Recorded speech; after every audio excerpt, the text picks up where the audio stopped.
Welcome to the court. This is Acker at Basketball.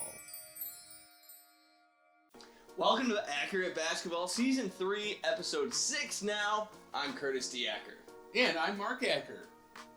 This is, hey Curtis, great to be here with you again. What's been going on since the last time we've recorded? Well, as the people that have been with us before can see around, we got a new studio set up. That's because I moved back up north a little bit, further than Orlando, Florida.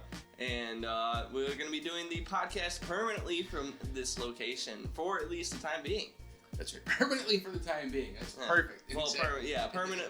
It's an indefinite. It's like an interim head coach. That's an right. Interim permanent location that we're recording here.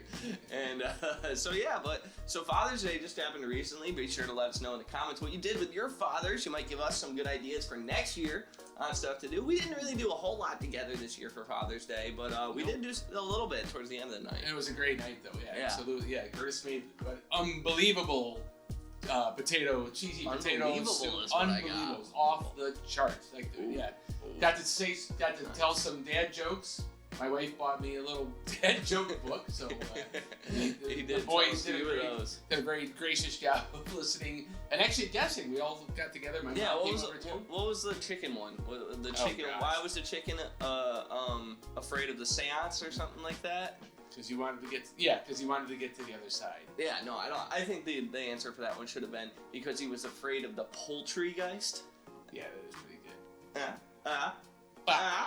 But anyways, let's move into what you're here for, which is some ASUN men's basketball coverage. So, we're moving into a new phase. Teams are moving into a new phase. The recruitment period is pretty much wrapped up. Yeah. Now, teams are making their final announcement for their rosters. So, over the next 4 episodes, we're going to be breaking it down 3 teams apiece. Yep, exactly. And we will start off by, this is not alphabetical, by the way. I want to make that very clear. It is alphabetical in order, but not alphabetical in what you'll see the teams week by week. But we do start off alphabetically with Austin Peay. So, Say Witt is going to be our first member of the guys that are expiring their eligibility. These are guys that, as far as we know, aren't going to be back at all, for certain. Some of these guys might still have a year left. There's a lot of confusion going around with eligibility rules at the moment. But for these guys, we are pretty much 90 to 99% sure that they will not be back. Exactly, right. Yeah, there's some stuff in the courts going through with other players that are kind of setting the course for where the rest of the industry, the market's really going to end up. Yes. You got Sakai Ziegler, who Tennessee. Yeah, didn't end up getting his extra year of eligibility. Right. You got a guy like Tay Fields, who's in the transfer portal right now with UNA, hoping to come back to UNA. Might happen, might not. Right. We're not absolutely certain yet what's going on there. But yeah, let's get back to Austin Peay.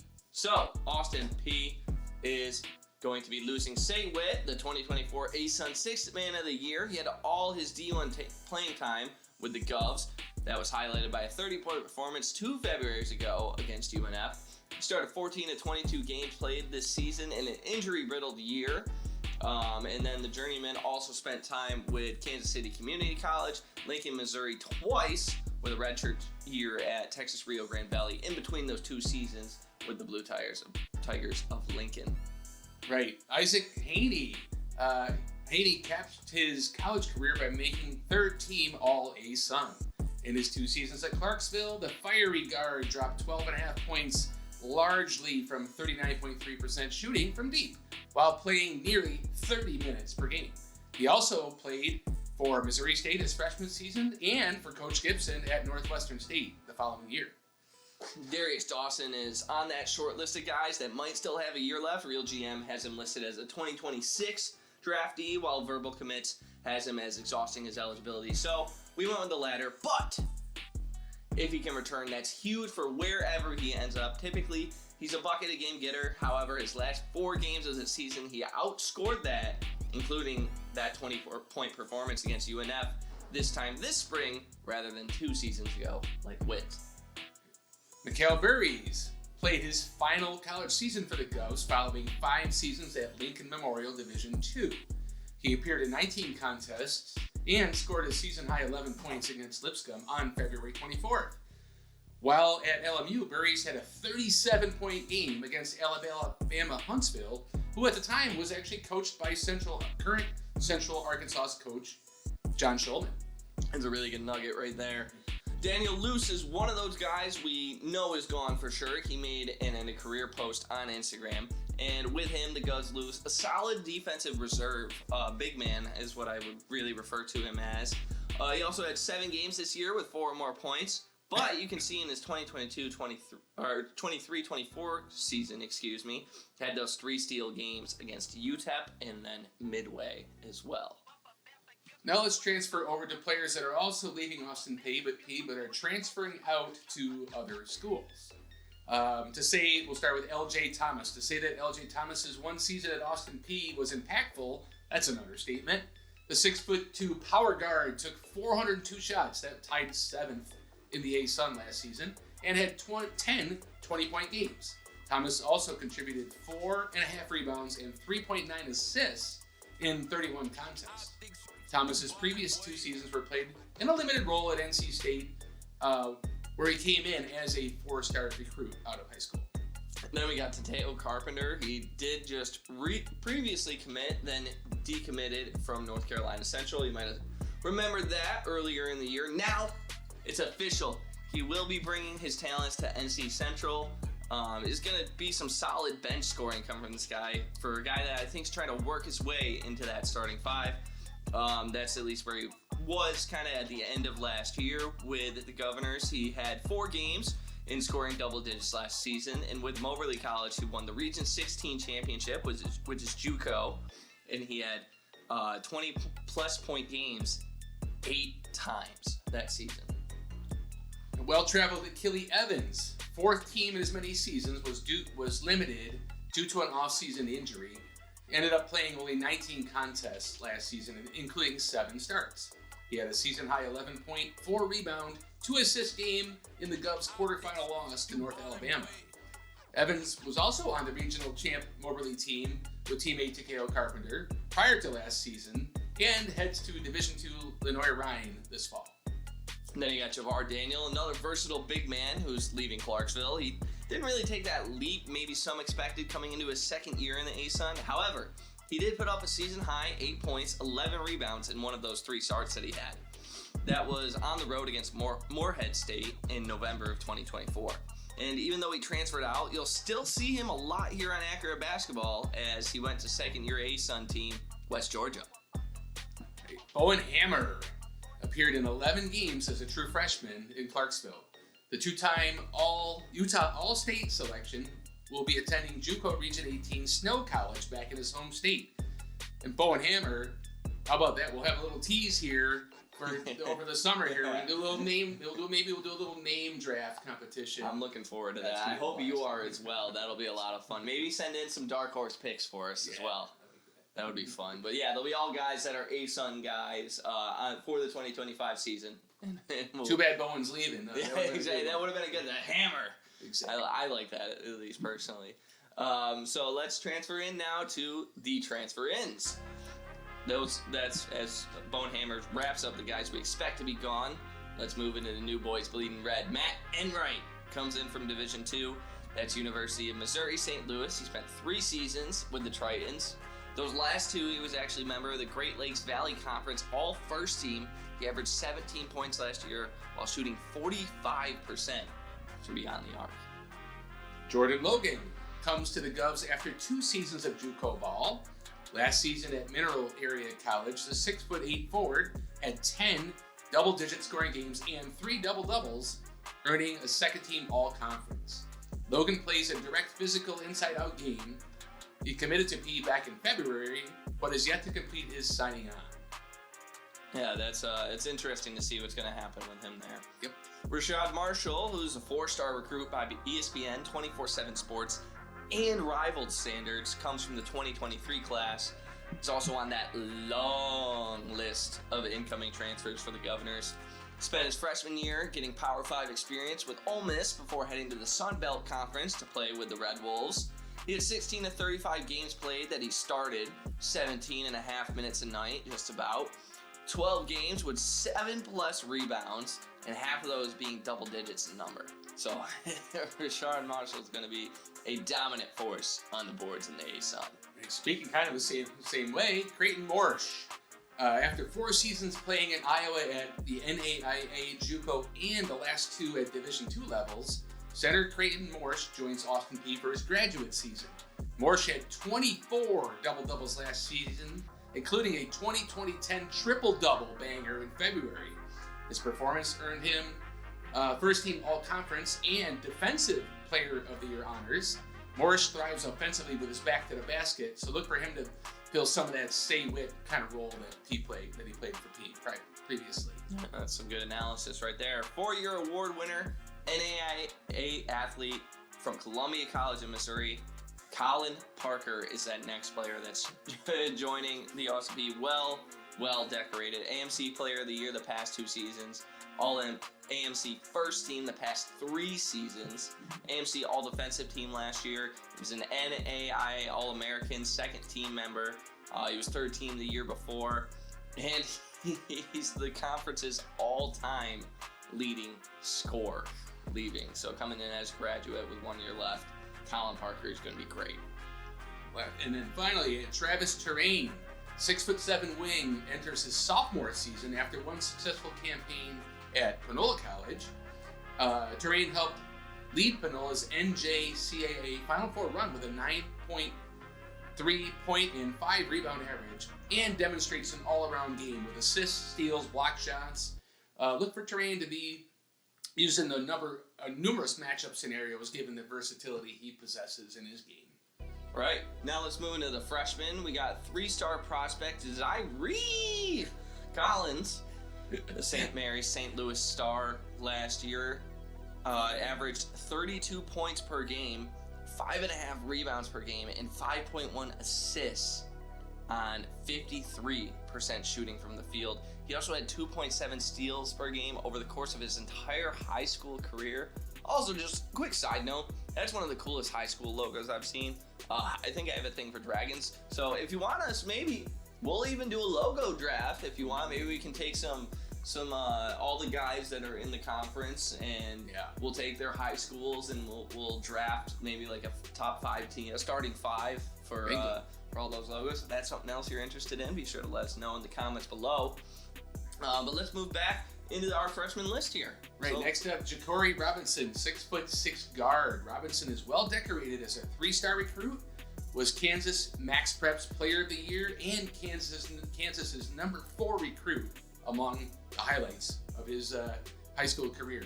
Robinson is a true 3-level scorer that puts as much attention on assists, defense, hustle plays as he does putting up points. His overall game helped Highland Park to 3 consecutive top 3 finishes in Kansas's 5A ball, including a runner-up finish last season. And then to round out the Austin Peay incomers, we got Tyler Wagner, a 3-star recruit, 3-time state champion as well from Champlain Park High School, The Rebels also ended up getting him to be a 2-time all-conference selection while he was in high school. He scored a 60-plus point game. Woo! Becoming the first player ever in Minnesota history, Dad, to be the first player to be scoring 60-plus points in a Class 4A game. Dang. Yeah, so what's your take on Peay? Yeah, so, I mean, we talked about the losses. Witt, Thomas, and Haney, that's their top 3 scorers from last season. So that's obviously a big piece to fill. And then we've talked about it a lot last season, and I know you have some comments about that as well. Last year, the injury bug just crushed Austin Peay. One positive spin on it, as I look at it, is a deep bench emerged out of that season. Right? Yes. They found 13 players to play, and several that were leading scorers. The number of leading scorers they had in games was crazy. Well, and a guy like Tate McCubbin that really emerged didn't really get a shot until all those injuries happened as well. So that was a huge opportunity for him. So there were some silver linings in what was a disappointing season for Austin Peay. In fact, actually I didn't calculate that. There was 12 players that started to start games. 9 averaged over 10 minutes per game. That's a lot of minutes by a lot of players. So again, despite the losses that they've had, in the offseason, transfers and aging out players. They've got a good foundation. The players coming in, the thing I see on them, the biggest concern I have is none of them played Division I basketball, or minimally played Division I basketball. Right. So you've got a large volume of talented players, but they've never seen this level of action before. So how is it all melded together is where I'm focusing my kind of evaluation at this point, is kind of an unknown entity for me. Right, and then, we saw some of that kind of last year when we were talking about this team. We saw that these guys, like what Austin Peay had brought into their system, were winners, but lots of guys that didn't have D1 experience. And unfortunately, I think it was more the injury bug this year that took them out of that, more than maybe that lack of experience. Right. There are some numbers that I crunched on the guys that are returning. We'll talk about those during our more team-by-team breakdown. There's going to be a longer video, more towards the start of the season, kind of like as a preseason preview type of thing. And if you want to check that out, be sure to keep your eyes out for that coming towards probably, I would say, late October time is when we're going to be planning on. And we ran them last year as well, if you want to check those out as well. Yes, for the 24-25 season. We did run those. It's all team-by-team breakdown from last year. If you want to go check those out, we'll put it right up here if you want to go check out that playlist. So, these guys, I think, the guys that are coming in, I'm referring to, are all going to play more of their natural position because of that. I think the guys that are returning from last year are going to be those major guys that are going to be position swapping because they just had to do it last year, right? Whereas you got these guys, lots of point guards listed on the roster. Even Emmanuel's listed as a point guard. He probably won't play point guard, but doesn't need to. No, they definitely don't need to. They got like 8 of them on the roster. But this team is definitely stacked at guard. They're stacked throughout the entire lineup, I think. Yeah. So I expect another competitive team from Coach Gibson this year. No, I think you made a great point there as well. That on the depth of the players that are coming back will allow the newcomers time to fill their role. Right. It could be a limited role. How, again, obviously, hope injury bug doesn't happen again. But in theory, it should afford time for each of the new players to meld themselves into a starting structure that will allow them to expand into something bigger than that. The starters or the returners will allow for that. Yes. And if you hear some chiming going on right now, that's my dog Chopper, who just walked into the room. He's about an 80-pound dog. Anyways, all these newcomers that were talked about, unless there is a caveat mentioned about them, are further discussed, including even a comment from Coach Gibson about the player on Austin Peay's website. They released a story about it. We'll be sure to drop a link for that in the description of this video. So let's move to our next team. That's right. We're going to move on to Bellarmine. So we'll start with their player or that expired his eligibility. That is Dylan Branson. Dylan Branson leaves Bellarmine after just one season. Eligibility expired, as I mentioned. Branson was impactful in the 11 games he played, averaging 8.6 points, but didn't play after December 14th. His 4-year career at Southeast Missouri State included a 4.3 point, 3.4 rebound average across 100 games there. Yeah, and just want to mention too with Branson as well, he was on that SEMO team that did end up making the NCAA tournament. Yes. After being, I believe, a 5 seed, I believe it was, in their conference tournament. So they had to win out that conference tournament in order to get there, and he was a major part of that team.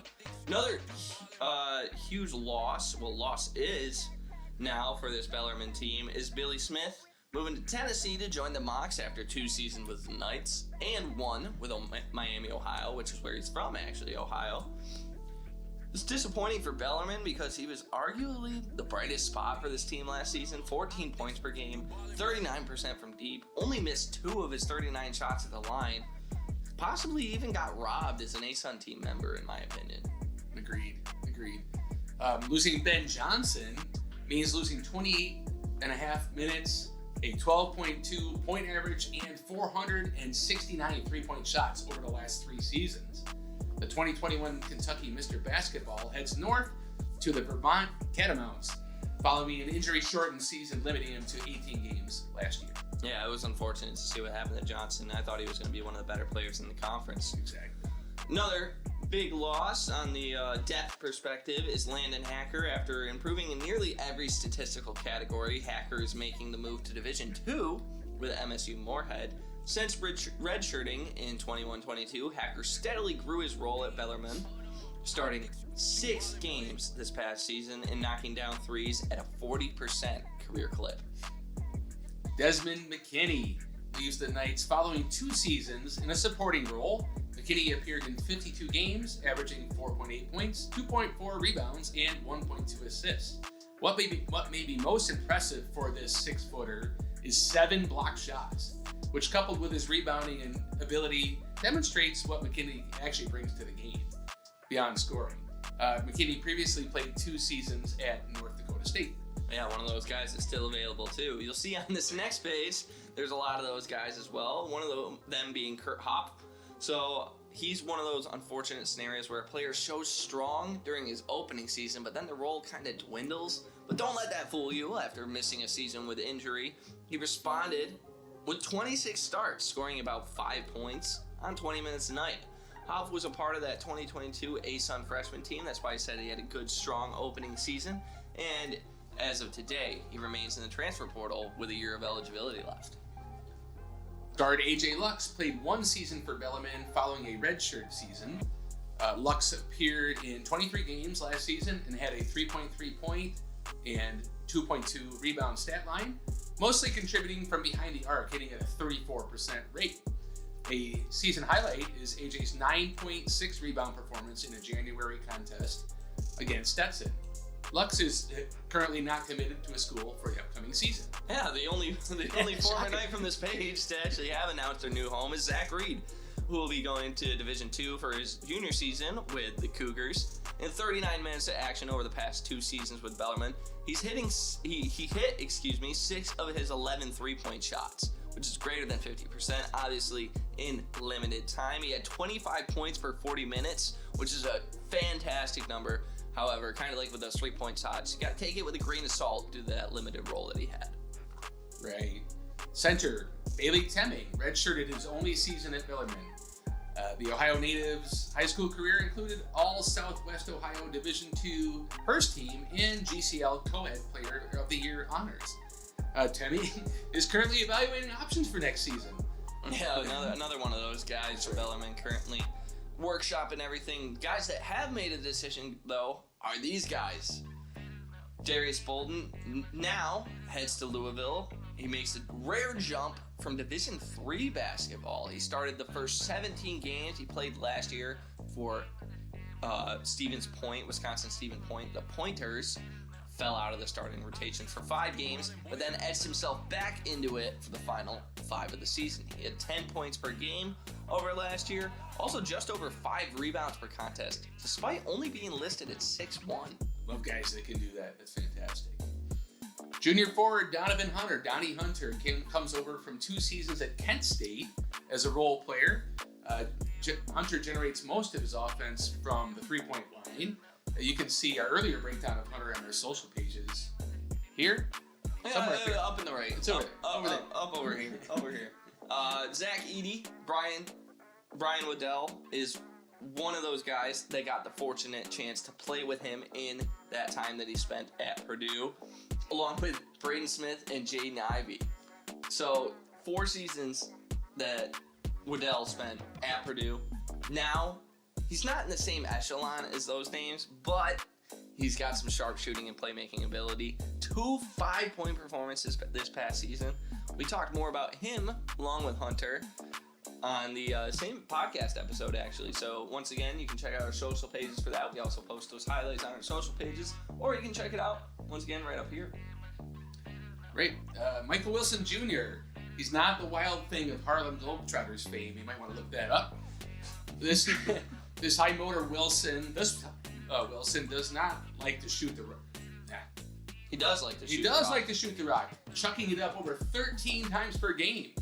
He spent last season at Division II North Greenville University, posting 16.9 points per game and 6.5 rebounds, including a season-high 32-point game to help put the Trailblazers into the Conference Carolina year-end tournament. Then you got Tommy Clark, who's coming over as part of the freshman class. So there's plenty of new squires joining the ranks of the Scarlet and Silver for the 25-26 season. Clark is one of those lads looking to make that jump to the D1 level. The guard was named first team All-Conference and second team's Boys Division I All-Southwest Ohio, leading the entire conference, with 4.5 assists per game. So definitely some combo guard ability here. He's also a shooter for Kings High School. This guy's going to be the whole package. Awesome. Great. Speaking of which, Sam Darnold, 6'8", freshman forward. Not Darnold, Donald. Oh, that's right. Sorry about that, Sam. 6'8" freshman forward and finance major Sam Donald hails from the St. Louis area. He was a two-time Illinois Basketball Writers Association and Associated Press Class 2A first-team honoree. Donald brings an unselfish game with high court awareness, complementing his play-anywhere style of play. Now, here's a good tidbit. In July, Donald will participate as the youngest member of Team USA in the Maccabi Games in Israel. So look forward to that. That's going to be really cool. Very good for Donald. We got Ant McCaffrey up next. They get themselves another shooter in him. He ended up hitting 44% of his shots from deep last year. He was also Kentucky's 4th region player of the year, averaged 20 points per game. He's also another one of those guys that we've already talked about, this time in a different video than Hunter and Waddell. We'll leave that link in the description and in the top right corner as per usual right now. Right. Another player that we've talked about previously, and please go check this guy out. I'm very high on him, Dominique Murphy Jr. He joins the Knights following a record-breaking high school career. You can find more on him. But what Murphy brings is really a mature 3-tier scorer. He can play in all situations. I can't say enough about him. Check out that previous podcast for more information and video highlights. Oh, but we didn't talk about this guy yet. Jacob Wassler, the second freshman recruit from Ohio for this year's class. He was named Cincinnati's Greater Catholic League All-Star First Team for 2 seasons straight, his junior and senior season, and also given All-State Special Mention by the Ohio Sports Media Association. He led his conference in rebounds per game, and that St. Xavier's team that he was on relied heavily on depth and effort to get the job done, something that Bellarmine's going to need. That's right. Yeah, I think that's a good lead into that's the group of players. What's it mean? What do we see coming out of this? To me, Bellarmine made a huge talent improvement on the roster, top to bottom here. I see a group that is going to be competitive from 1 to 5. They're going to really be able to battle hard in practices and earn playing time through that depth of competition. So, new coach Davenport, he can mix and match these players as well. I think he's got more ability to match up against certain talents or opportunities he can have in game scenarios as well as the season goes on. So that's kind of the high level. What I see too, Waddell's experience, Wilson's energy, these new guys, I can see them leading. My vision is they can lead the other guys in that are maybe new to the college level and really kind of set the table for them as the strong freshman class that they come in. Yeah, I gotta say it's hard to really, for me, see Bellarmine as having any losses with the season that they had, because you need a complete turnaround compared to last year. But there are guys, Smith, Johnson, Hobb, even Landon Acker, those are guys that took significant minutes that are going to now be missed because of that. In general, I think this is a taller team. Bolden's the only player listed at below 6'2". Little caveat to that though, they only got one player listed above 6'8". So it's kind of like in that middle, in the wing spot. They're generally a taller team, which is a bad thing for Dominique Murphy Jr., who I am also very high on. I think he's early ASUN Freshman of the Year candidate for me. Yeah. And he's just not going to get much playing time this year, I don't think, though, because you got Waddell, Hunter. You already got some guys back. Jack Karazinski's coming back. Luke Anderson's already coming back. You got Sam Donald in as well. For me, the guard spot, though, is the question mark. Yeah. I think one of the guys is going to have to step up this year and secure that number 1 guard spot. And whoever it ends up being, my early guess is it's going to end up being Kenyon Gooden. There could be some of these kind of the wing players as well, though, right? The forward guard / type of players could take that role, or they might mix it up, not necessarily have a number one, guard, leading point guard. That's a good point as well, and it actually relates well to the next team that we're about to get into here, because that's something kind of similar to the guys that they brought in, right?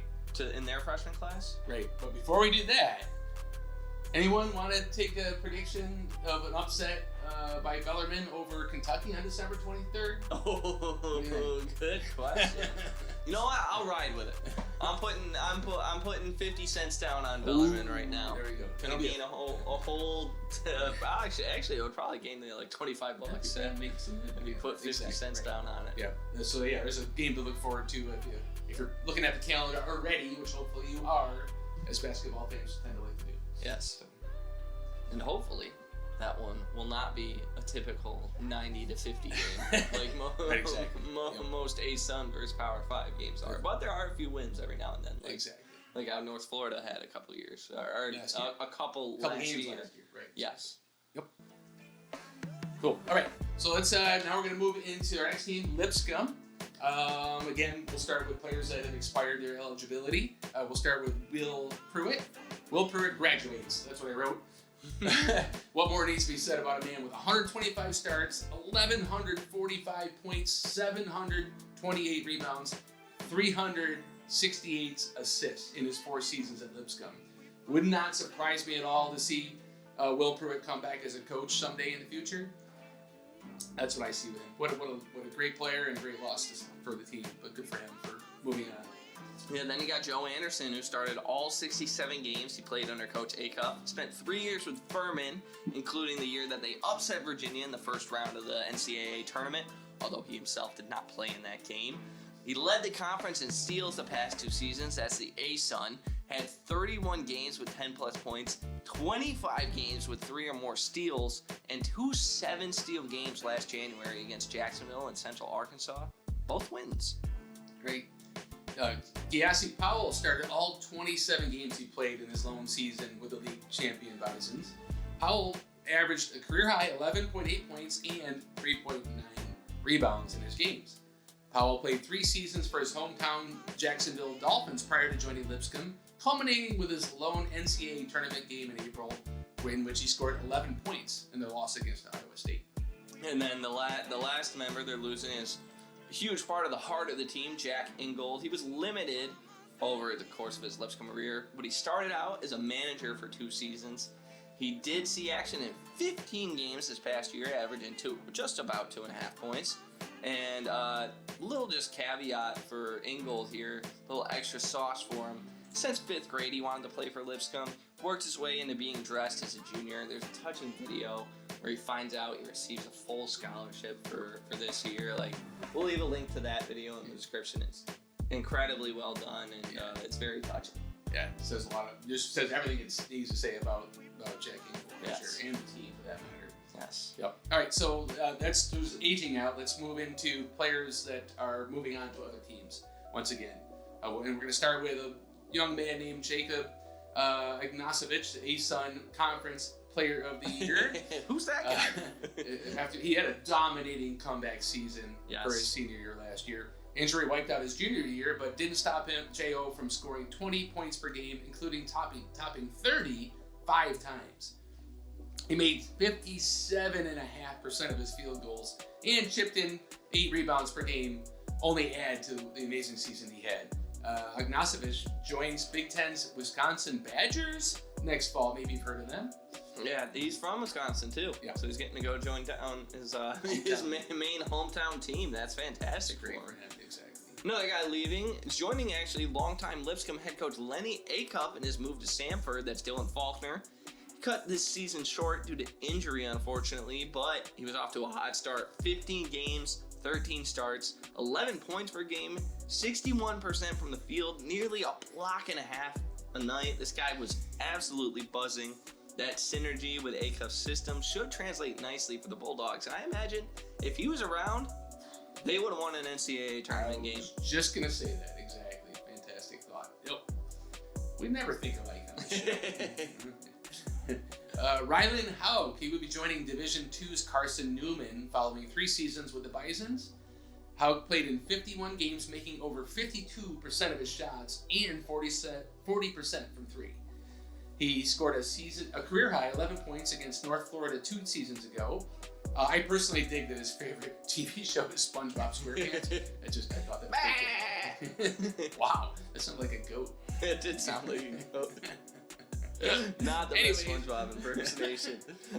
So now let's go to the guys that are transferring in. We've already discussed those Lipscomb transfer-ins in previous shows, so we'll leave links for them up in the top corner, but we'll still give some smaller breakdowns. But if you really want more in-depth look at these guys, go check out those videos. So the 2025 Lone Star Conference Player of the Year, Ethan Duncan, will be one of those many guards bolstering this roster. He was also a Division II All-American this past year. Then along with him, we've got a player Coach Carroll clearly trusts in Mateo Esmeralda. He's got to trust him a lot. The true point guard played 33 minutes per game at Trevecca, and I expect even more as they embrace their new roles in the ASUN here. And then you got Cole Middleton, who comes in as a bruising big wing with small ball 5 ability from Anderson College, where he was a member of the All-SAC third team last season. Right, and now for Coach Carroll's first freshman class, for guys we've discussed in previous editions, we've got guard Luke Jack, who received Cherokee County, Georgia Player of the Year award following his school record-scoring senior season. Along with him are a pair of forwards. First, Devin Martin, who was named to the 2024-25 Class 4A Tennessee Sports Writers Association All-State Boys Basketball Team, plus Kennedy Okpara, who is 2023-24 Division IIA Basketball Coaches Association of Tennessee team. See the links up top again for more on these 3 players as well. Yeah, those acronyms are a mouthful. I'm impressed. They sure are. I made it through it though, yes. Very impressed you made it through those. So, one guy that we didn't discuss, I actually got a message from him about it too, so here you go, Josh. This one's for you. But no, we were planning on doing this anyways. Josh Scott committed all the way last year, so this was even before we started our week-by-week commit coverage. He played high school ball for Fort Payne, that's in Texas. He's an elite shot maker who plays with great effort and works tirelessly to improve his game. That's one thing I saw about all consistent media about him, was that this guy's a workhorse. Coach Robbie Coker, that Fort Wayne head coach that he played under, he said there's 3 ways to lead in basketball: vocally, with your actions, and production. Josh checks all 3 boxes. He was a member of the 2024 Gadsden Times Boys All-Area Basketball Second Team. He averaged 16.7 points and 4.9 rebounds per game that year. That was the year he committed to Lipscomb. Nice. All right, guys. This is actually Curtis cutting in post-recording, so these 2 guys got announced to be going to Lipscomb. We believe after our even recording, so we didn't know about these guys prior. We wouldn't have known about these guys prior. Let's start off with Orr Ashkenazi. He's a 6'5" guard/forward. He's committed to Lipscomb on June 17th. He was actually getting looks from Auburn, Kentucky, South Carolina, Ohio State, and Lipscomb was listed among those many other teams, not just ones that I named there. The 21-year-old prospect played for Hapoel Eilat in Israel's top basketball league. I hope I'm pronouncing that team name correctly, guys. He's apparently a 3-level scorer with a quick shot release. Now, he's been with Hapoel Eilat, if I'm saying that right, for 4 years now. And according to Real GM and Eurobasket, that is who that's from. I got that information from the last season. His best game was an 11-point outing where he hit 2 of 4 from deep and had an additional 4 rebounds, a block, and a steal. Then you got Titus Sargunas. He completed the last 2 seasons at High Point.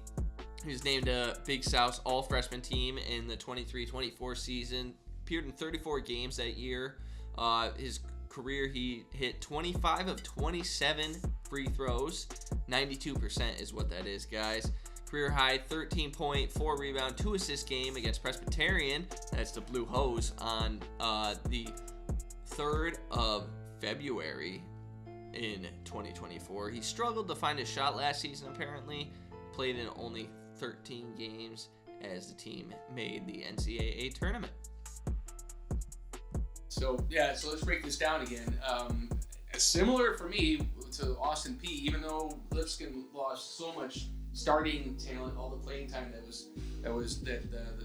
starters had last season, I see that Lipscomb still got a nice set of returning players.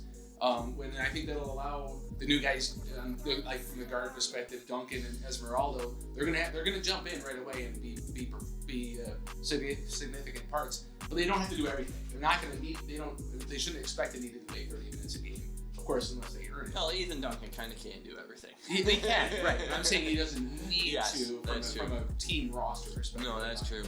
That's what I'm saying. And I think Scott and Jack, other guards, they'll have time to grow into their roles once again, based on the other guards that are already that are there and have had some D1 experience or Lipscomb experience. And then, so what I do like the forward group, but I see them as being more situational players, role players, in this first year for them at Lipscomb, and then growing again, but allowing them time. But I don't see players that they can do everything kind of thing. In my personal opinion, that's what I'm seeing out of their forward group. Right. Well, for me, I think Coach Carroll's definitely built himself a roster to compete once again, which is one of those goals that he talked about. Actually, we got an interview with him. We'll leave that up in the top right as well for you if you want to go check out that. It was a great time getting to chat with Coach Carroll. I walked away impressed. What Uncle Bill say after he watched the interview? He said he's a full Lipscomb fan now. Yeah, exactly. After watching it, so Carroll's a great guy. Definitely go watch that interview and learn as much as you can from him. But he built a staff, which we'll also talk about in future episodes, and this roster to compete.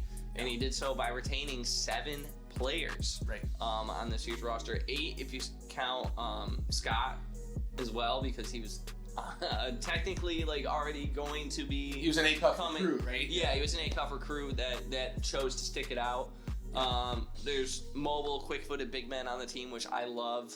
Multiple different types of traditional versus non-traditional guards. Mike White to me is kind of the outlier in this group, whereas he's a 6'3", not a traditional point guard. He's more of a 2, and he's kind of the only guy on the roster they have that's like that right now. You got Candelino, who's more of a wing guard hybrid. Boylan, who can be anywhere from probably the 2 to the 5. It's a big year for him, I think. A huge year for him after coming back from an injury season. But I think Mike White and Boylan are your Swiss Army knives this year. The key word is versatile.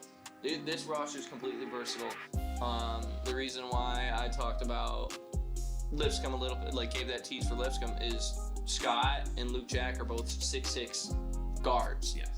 Right. So, where if Scott's more of a wing too as well, the more I think about it. But these guys can play the lead point guard spot if they want. Even Ethan Duncan's a little bit larger, right? As well. Whereas Mateo, I think, is your more traditional point guard that works really hard on defense as well. So for me, I think this team's going to be fantastic. Once again, I just need to know when it clicks for everyone, kind of like you're talking about. Exactly, right. Yeah, and again, being a first-year coaching staff, are they going to get it right away, or is it going to take some time for whatever their identity is going to come out? We had a very clear identity last season, or last couple of seasons with the players and the staff that they had. Right. So just the unknown of the change. We'll see how it comes together. That's why they play the game, of course. Yeah. Cliche that you tell me not to say. That's why they play the game. Unlike the previous 2 teams, Bellarmine and Austin Peay both have released these roster updates. Lipscomb has not quite yet on their official roster, haven't made an official press release announcement for it yet. So when that happens, we'll be sure to let you know, make an announcement about it on our social media pages. However, one should be releasing soon, but those Bellarmine and Austin Peay ones, once again, you can find in the description. And that's going to do it for this week's episode of Acker Basketball. Thank you for sticking it out with us. We know this was a bit of a longer episode. And what's that? We never did our reveal. Ah, yes. Well, I was actually saving that for the end, so just a second. Be sure to let us know in the comments what you think of all these new additions or subtractions for your team, or maybe even your opponent's team, what you're excited that they don't have or maybe worried about playing against. Like and subscribe if you have a good time with us. And before we go, we'll reveal our jerseys for this upcoming season. We got the Accurate Basketball Polos. We'll do a little bit of editing magic here. And voila! So we got the official Accurate Basketball merch now. We're not having any of it for sale yet, but let us know if it's something you might be interested in the future. And until next time, take care. See you, everybody.